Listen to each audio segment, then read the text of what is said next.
Safia family murders. बेटी को पाकिस्तानी लड़के से हुआ प्यार तो बाप ने पूरे परिवार को ख़त्म कर दिया। अक्सर जब दो लोग प्यार में होते हैं तो एक नए रिश्ते की शुरुआत होती है, मगर आज हम आपको जिस सच्ची घटना की पूरी कहानी सुनाने जा रहे हैं उसमें जब दो लोग प्यार में पड़ते हैं तो न सिर्फ रिश्ता शर्मसार हुआ बल्कि इसकी बहुत भारी कीमत एक पूरे परिवार को चुकानी पड़ी। एक तरफ प्यार की कहानी आपको इमोशनल कर देगी, दूसरी ओर प्यार करने वालों के अपनों की हैवानियत की कहानी सुनकर आपका कलेजा दहल जाएगा। पूरी कहानी यकीन से परे है। दुनिया इस केस को सफिया फैमिली मर्डर के नाम से जानती है। तो आखिर क्या है इस घटना की पूरी कहानी, चलिए जानते हैं सब कुछ विस्तार से। लेकिन वीडियो में आगे बढ़ने से पहले जल्दी से चैनल को सब्सक्राइब कर बेल आइकन दबा लें।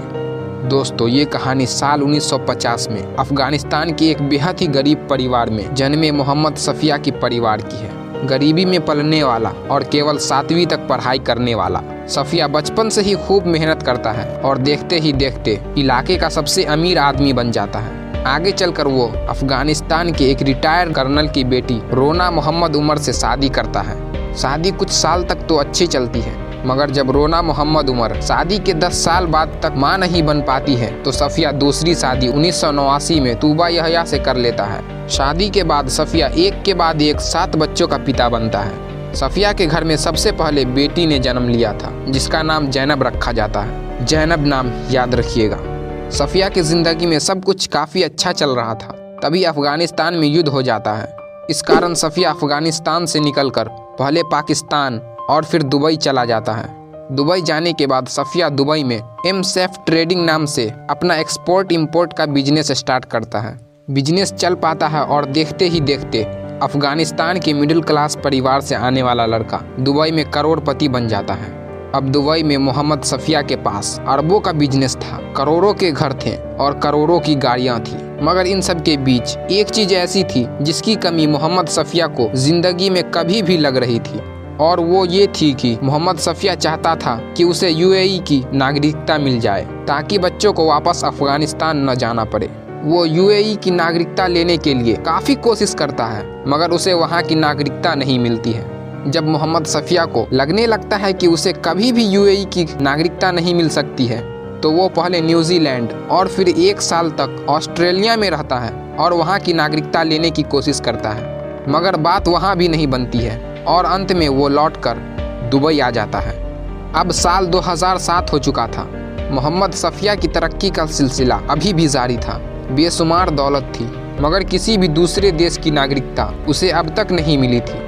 इसी बीच 2007 में ही कनाडा की सरकार की ओर से एक स्कीम निकाली जाती है कि अगर कोई विदेशी नागरिक कनाडा के क्वेबेक प्रांत में $4 लाख से अधिक का इन्वेस्ट करता है तो उसे बदले में कनाडा की परमानेंट नागरिकता दी जाएगी। सफिया तुरंत कनाडा जाने को तैयार हो जाता है, मगर शुरुआत में ही उसे मालूम चल जाता है कि कनाडा की पॉलिसी के तहत जिसकी 1 से अधिक वाइफ होगी उन्हें इस स्कीम का फायदा नहीं मिलेगा। मोहम्मद सफिया इसका भी तोड़ निकाल लेता है और पहली पत्नी रोना को भरोसा दिला देता है कि अभी हम सभी कनाडा चले जाते हैं और वहां सेटल होने के बाद तुम्हें भी किसी तरह बुला लेंगे। सब कुछ तय होने के बाद फाइनली मोहम्मद सफिया अपनी दूसरी पत्नी तूबा और 7 बच्चे को लेकर कनाडा पहुंच जाता है। वहीं पहली पत्नी रोना को दुबई में ही एक रिश्तेदार के यहाँ छोड़ देता है। मोहम्मद सफिया कनाडा में मॉन्ट्रियल को अपना ठिकाना बनाता है और यहाँ आते ही वो सबसे पहले एक सिल्वर लेक्सर शव खरीदता है जिसकी कीमत वहाँ लगभग 4 करोड़ रुपए के आसपास थी। कनाडा आने के बाद 1 महीने के अंदर ही वो करोड़ों रुपए का इन्वेस्टमेंट कनाडा में कर लेता है और कुछ ही महीने में उसे परिवार समेत कनाडा की परमानेंट नागरिकता मिल जाती है। कुछ समय बाद सफिया अपनी पत्नी रोना मोहम्मद उमर को भी घर की नौकरानी बनाकर कनाडा बुला लेता है। अब सफिया अपने बच्चों का एडमिशन कनाडा के महंगे स्कूल में करा लेता है। वह खुद दुबई का बिजनेस संभालता है, जबकि कनाडा का बिजनेस अपने बेटे हामिद के हाथ में दे देता है। हामिद की उम्र अभी लगभग 17 से 18 साल थी। अब साल आ चुका था 2008। मोहम्मद सफिया के परिवार को कनाडा आए हुए 1 साल से अधिक हो जाते हैं और परिवार में चीज़ें तेज़ी से बदलने लगती है। परिवार के सदस्यों के बीच मतभेद की भी शुरुआत हो जाती है। परिवार के सदस्यों के बीच मतभेद की सबसे बड़ी वजह ये थी कि सभी बच्चे कनाडा के महंगे अंग्रेजी मीडियम स्कूल में पढ़ाई कर रहे थे, जहाँ का कल्चर अफगानिस्तानी कल्चर से बहुत अलग था। बच्चों को कनाडा का कल्चर पसंद आता है और वो उसी वेशभूषा में ढलने लगते हैं और वहीं के कल्चर के हिसाब से कपड़े पहनना पसंद करते हैं। मगर मोहम्मद सफिया और उसकी दूसरी पत्नी तूबा अपने बेटियों से ये उम्मीद करते थे कि वो पारंपरिक आदर्श अफगानी महिला के तौर पर अपनी जिंदगी बिताए। परिवार के सदस्यों के बीच की खींचतान तब और बढ़ जाती है जब परिवार को पता चलता है कि सबसे बड़ी बेटी जैनब की जिंदगी में एक लड़का आ गया है।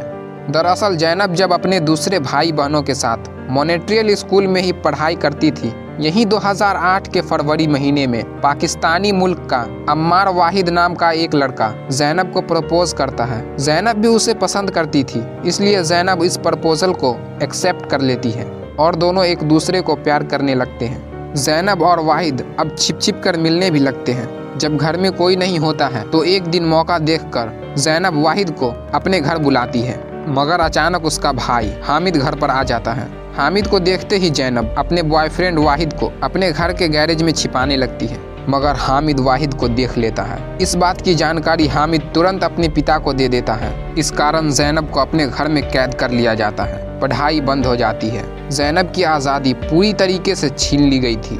अभी जैनब का मामला ठंडा भी नहीं पड़ा था कि परिवार की दूसरी बेटी सहार अपनी बॉयफ्रेंड को किस करते हुए पकड़ी जाती है। इन सब में जैनब को घर की कैद में रहते हुए 10 महीने से ज़्यादा बीत चुका था और तब से वो स्कूल भी नहीं गई थी।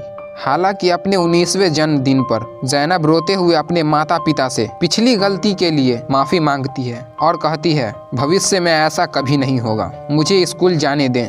बेटी की जिद पर सफिया उसे स्कूल जाने की इजाज़त दे देता है, मगर उसका एडमिशन इस बार एक नए स्कूल में करवाया जाता है। उसके अलावा वो फ्रेंच भाषा सीखने के लिए एक स्पेशल नाइट क्लास भी ज्वाइन कर लेती है। इसी बीच एक बार फिर से जैनब और वाहिद की बातचीत शुरू हो जाती है। कुछ दिन बाद बहन सहर भी जैनब के साथ फ्रेंच क्लास ज्वाइन कर लेती है। यहाँ सहर की मुलाकात रिकार्डो सेंचेज नाम के एक लड़के से होती है। रिकार्डो सेंचेज की उम्र 21 साल थी, सहर 16 साल की थी। धीरे धीरे सहर की सेंचेज का साथ अच्छा लगने लगता है और दोनों एक दूसरे को प्यार भी करने लगते हैं। अब घर की बड़ी बेटी जैनब पाकिस्तान मुल्क के अम्मार वाहिद के साथ रिलेशनशिप में थी, जबकि दूसरी बेटी सेंचेज से प्यार करने लगी थी। इस रिश्ते की खबर पूरे परिवार में सिर्फ इन दोनों की तीसरी बहन 13 साल की गेटी और सौतेली माँ रोना उम्र को ही होती है। गेटी अपने बड़ी बहनों से ज़्यादा खुले विचार वाली लड़की थी और इस पर वेस्टर्न कल्चर का कुछ ज़्यादा ही प्रभाव था। ये बात इसके माता पिता को बिल्कुल अच्छी नहीं लगती थी और वो अक्सर गीती को वेस्टर्न कल्चर के पहनावे को छोड़कर अफगानिस्तानी कल्चर को अपनाने को कहते थे, मगर गीती पर इन बातों का कोई असर नहीं होता है। परिवार में ये सब खींचतान मची ही हुई थी कि 2009 के अप्रैल महीने में कुछ ऐसा होता है जिससे इस पूरी कहानी में एक नया ही मोड़ आ जाता है। दरअसल एक दिन जैनब, सहर और गीती तीनों बहन एक मॉल में जाती हैं। इन तीनों को वहां से वापस आने में काफ़ी रात हो जाती है। इन तीनों के घर के अंदर आते ही सफिया और हामिद तीनों को बहुत बुरी तरीके से डांटता है, गालियां देता है। साथ ही हामिद जैनब को थप्पड़ भी मारता है। भाई के इस हरकत से आहत होकर 17 अप्रैल 2009 को जैनब घर छोड़कर भाग जाती है। जैनब के घर छोड़कर भागने की खबर लगते ही उसका भाई हामिद तुरंत 911 पर फ़ोन करता है और कहता है कि मेरी बहन भाग गई है। पुलिस जल्द ही पता लगा लेती है कि जैनब भागकर एक शेल्टर हॉल में रुकी है। पुलिस के सामने जैनब घर जाने से मना कर देती है। उसके बाद वुमर शेल्टर में रहते हुए ही जैनब अपने बॉयफ्रेंड वाहिद से कांटेक्ट करती है और दोनों शादी का प्लान बनाकर साथ रहने की तैयारी में लग जाते हैं। फिर एक दिन जैनब अपनी माँ तूबा याहया को फ़ोन करती है और कहती है कि कुछ दिनों बाद मैं वाहिद से शादी करने जा रही हूँ। तूबा रोने लगती है और वो अपनी बेटी से घर वापस आने को कहने लगती है। माँ के काफ़ी समझाने के बाद 1 मई 2009 को जब जैनब के पिता सफिया बिजनेस ट्रिप पर दुबई के लिए निकलते हैं तो जैनब भी वापस घर आ जाती है। जैनब के वापस आते ही फिर से उसकी माँ पाकिस्तानी लड़के वाहिद से उसकी शादी करने से मना करने लगती है, मगर जैनब इस बार नहीं मानती है और फाइनली 18 मई 2009 को जैनब का निकाह उसके बॉयफ्रेंड अम्मार वाहिद से हो जाती है। अगले दिन रिसेप्शन पार्टी शहर के एक बड़े से रेस्टोरेंट में आयोजित की गई थी। कहने को तो ये शादी की रिसेप्शन पार्टी थी और खुशी का मौका था, मगर इस पूरी महफिल में ऐसा लग रहा था जैसे किसी की मौत हुई हो। माहौल बिल्कुल गमगीन था। इस तनाव भरे माहौल में अचानक तूबा बेहोश हो जाती है और गिर जाती है। तूबा के होश में आते ही ज़ैनब अपनी माँ से लिपट कर बेतहाशा रोने लगती है और वो कुछ ऐसा कहती है जिसे सुनकर हर कोई शॉक्ड रह जाता है। ज़ैनब अपनी माँ से कहती है कि अगर आप राजी नहीं हैं तो मैं इस लड़के को रिजेक्ट कर सकती हूँ और इस शादी को अभी ख़त्म कर दूंगी। अचानक अब कहानी में नया दृश्य आ जाता है। जहाँ लोग शादी का जश्न मनाने को जमा हुए थे वहाँ अब तलाक की चर्चा शुरू हो जाती है और फाइनली तलाक हो भी जाती है। इस तरह जहाँ पर शादी की पार्टी होनी थी अब वहीं पर ज़ैनब और वाहिद का तलाक हो जाता है। शादी के महज 24 घंटे बाद ही दोनों अलग हो जाते हैं। तलाक के बाद वाहिद अपने घर चला जाता है जबकि ज़ैनब अपने परिवार वालों के साथ वापस घर चली आती है। कुछ ही दिन बाद ज़ैनब की शादी एक दूसरे रिश्तेदार के बेटे से तय हो जाती है कि शादी सफिया के दुबई से वापस आने के बाद होगी। इधर लोग ज़ैनब की शादी, तलाक और फिर शादी की प्लानिंग में लगे हुए थे। उधर ज़ैनब की छोटी बहन शहर का प्यार भी परवान चढ़ रहा था कि हामिद अपने बहन को एक दिन उसके बॉयफ्रेंड के साथ देख लेता है, मगर ये बात वहीं पर ख़त्म हो जाती है। कुछ दिनों की शांति के बीच 13 जून 2009 को मोहम्मद सफिया और उसका बेटा हामिद दुबई से वापस कनाडा आ जाते हैं। एयरपोर्ट पर ज़ैनब उसे रिसीव करने अपने परिवार के साथ आती है। ज़ैनब को लग रहा था कि उसके पिता गुस्सा करेंगे, मगर बेटी को सामने देखते ही गुस्सा करने की वजह सफिया आगे बढ़कर उसे गले लगा लेता है, उसके माथे को चूमता है और कहता है कि जो कुछ भी हुआ उसे भूल जाओ, मैं बीती बातों को तुम्हारी नादानी समझकर सब कुछ माफ़ कर दूंगा। सफिया को इतना कहते ही सभी चौंक जाते हैं और सभी हंसी खुशी घर चले जाते हैं। चूँकि पिछले कई महीने सभी के लिए काफ़ी मुश्किल भरे थे, इसलिए सफिया पूरे परिवार के लिए एक सरप्राइज फैमिली वेकेशन प्लान करता है। जब सफिया इस प्लान के बारे में बच्चों को बताता है तो वो सभी खुश हो जाते हैं। फिर सब कुछ तय होने के बाद 23 जून 2009 को मोहम्मद सफिया एक यूज्ड कार खरीदकर अपने परिवार के सभी सदस्यों के साथ नियाग्रा फॉल्स की ट्रिप पर निकल जाते हैं। ये सभी 6 दिनों तक खूब मौज मस्ती करते हैं और फाइनली 29 जून 2009 को रात के 8 बजे पूरा सफिया परिवार नियाग्रा फॉल्स से वापस अपने घर के लिए निकल जाते हैं। जब सुबह होती है तो आगे का सफ़र तय करने के लिए सभी सोकर उठने लगते हैं। थोड़ी देर बाद सफिया होटल स्टाफ से कहता है कि दूसरे कमरे में 4 लोग और हैं, उन्हें भी उठा दो, हमें निकलना है। लेकिन थोड़ी देर बाद होटल स्टाफ हड़बड़ाया हुआ आता है और कहता है कि उस कमरे में तो कोई नहीं है। थोड़ी देर बाद पता चलता है कि कुछ दिन पहले ही खरीदी गई सफिया की निसान सेंट्रा कार भी नहीं है। थोड़ी देर बाद इन लोगों की मिसिंग रिपोर्ट दर्ज करवाई जाती है। रिपोर्ट के मुताबिक इनकी 18 साल की बेटी ज़ैनब, 16 साल की बेटी सहर, 13 साल की बेटी गीती और ऑन पेपर की नौकरानी और वास्तव में मोहम्मद सफिया की पहली पत्नी रोना मोहम्मद उमर गायब थी। रिपोर्ट दर्ज करते हुए मोहम्मद सफिया बताता है कि जब रात में हम सभी सोने की तैयारी कर रहे थे तभी बड़ी बेटी ज़ैनब मेरे पास आई थी और उसने मुझसे कार की चाबी ये कहते हुए ले लिया था कि कार के अंदर कुछ कपड़े हैं, मुझे वो लेने हैं। मैं उसको कार की चाबी देकर सोने चला गया, मगर जब सुबह उठा तो पता चला कि न तो वो कार है और न ही ज़ैनब और न ही गायब हुई बाकी लोग। रिपोर्ट दर्ज होते ही किंगस्टन पुलिस हरकत में आ जाती है। सैकड़ों की तादाद में पुलिस फोर्स गायब हुए लोगों को ढूंढने में लगा दिया जाता है। पुलिस छानबीन के कुछ ही घंटे के अंदर किंगस्टन पुलिस स्टेशन को जानकारी मिलती है कि पास के नहर में एक कार पानी के अंदर समाया हुआ है। गोताखोरों के द्वारा उस डूबे कार से एक के बाद एक 4 लाश निकाला जाता है। मोहम्मद सफिया सभी की पहचान करते हुए कंफर्म कर लेता है कि ये उसके ही परिवार के सदस्यों के शव हैं। थोड़ी देर बाद कार को भी नहर के अंदर से निकाला जाता है। जांच में पता चलता है कि कार का पिछला हिस्सा क्षतिग्रस्त हुआ है। देखने से लग रहा था कि किसी दूसरी गाड़ी ने इस कार को पीछे से धक्का मारा, जिससे कार का बैलेंस बिगड़ गया और कार नहर में जा गिरी। इस कारण डूबकर सभी की मौत हो गई। अब सबसे बड़ा सवाल था कि ये एक्सीडेंट था या साजिश।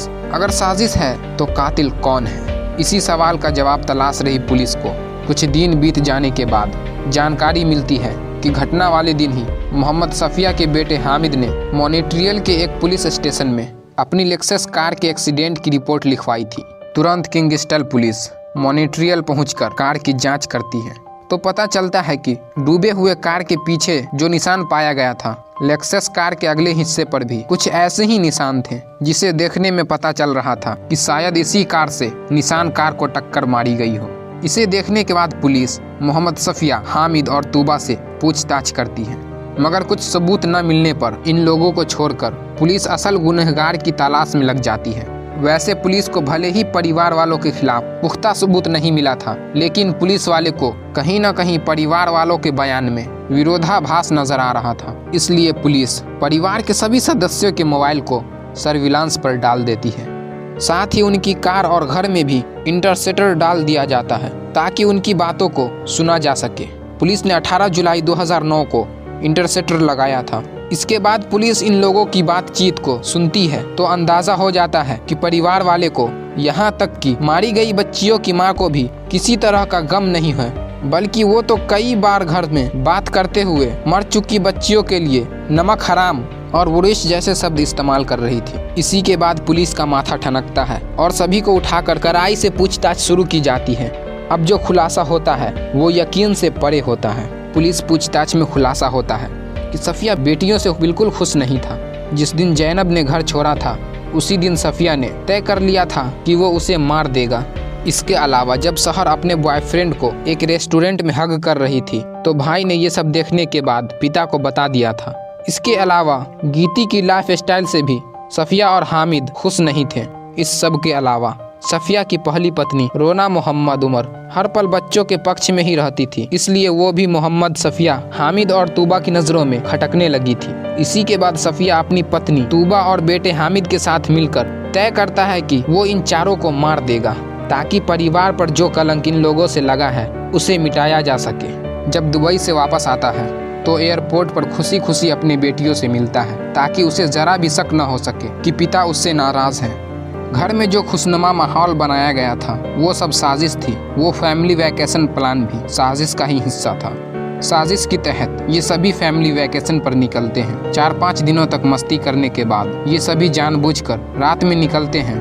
प्लानिंग के तहत ही जैनब, सहर, गीती और रोना उमर को निशान कार में बैठाया जाता है, किसी को शक न हो इसलिए अगली सीट पर सफिया अपनी दूसरी बीवी और बच्चों की मां तूबा को भी बिठाता है। रात में जब कार चलाते हुए जब सफिया नोटिस करता है कि सभी लोग सो रहे हैं तो मौका देखकर एक नहर के बिल्कुल किनारे अपनी कार खड़ा कर देता है। कार लगाकर बड़ी सावधानी से सफिया और तूबा कार से बाहर आ जाती है और कार को बाहर से लॉक कर दिया जाता है। इसके बाद ये सभी अपनी लेक्सन कार में बैठते हैं। फिर इस कार को ड्राइव करते हुए सफिया नहर के पास आता है और फाइनली अपनी लेक्सस कार से नहर किनारे खड़ी निशान कार में टक्कर मार देता है।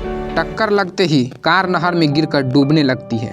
चूंकि कार का गेट लॉक कर दिया गया था इसलिए कोई भी बाहर नहीं निकल पाता है और चारों डूबकर मर जाते हैं।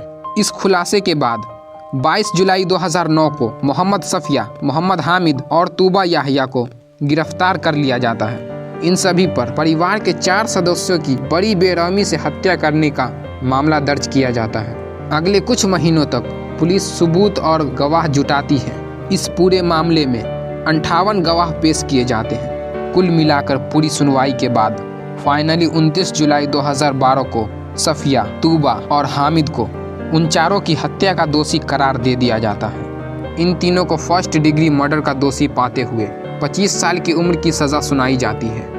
जांच में ये भी साबित होता है कि सफिया ने कुछ जाली दस्तावेज देते हुए कनाडा की नागरिकता हासिल की है, इसलिए कनाडा सरकार इन लोगों की नागरिकता भी छीन लेती है। ये तीनों फिलहाल जेल में हैं और 2035 तक यानी पूरे 25 साल तक जेल में ही रहेंगे। सज़ा खत्म होते ही जेल से सीधे सभी को वापस अफगानिस्तान भेज दिया जाएगा। जैसा कि वीडियो की शुरुआत में हमने बताया था कि तूबा ने कुल 7 बच्चों को जन्म दिया था। इनमें से 3 बच्चों की तो इन लोगों ने मिलकर जान ले ली थी। एक बेटा जुर्म में ही शामिल था और बाकी 3 बच्चे जिंदा बचे। उन्हें कोर्ट द्वारा ही बच्चों की देखभाल करने वाली एक संस्था को दे दिया गया। अपनी 3 बेटी और पहली पत्नी की हत्या करने वाले सफिया को कोर्ट ने उम्र कैद की सज़ा देकर ठीक किया या फिर उसे फांसी की सज़ा मिलनी चाहिए थी। कमेंट बॉक्स में ज़रूर बताएं। अगर वीडियो अच्छी लगी हो तो इसे लाइक और शेयर ज़रूर करें। अगर आपने अब तक हिंदी क्राइम स्टोरीज चैनल को सब्सक्राइब नहीं किया है तो जाने से पहले जल्दी से चैनल को सब्सक्राइब कर लें, साथ ही बेल आइकन दबाकर नोटिफिकेशन ऑन कर लें। क्राइम की दुनिया से जुड़ी ऐसी ही दूसरी घटनाओं की सच्ची कहानी जानने के लिए हमारे साथ जुड़े रहें। धन्यवाद।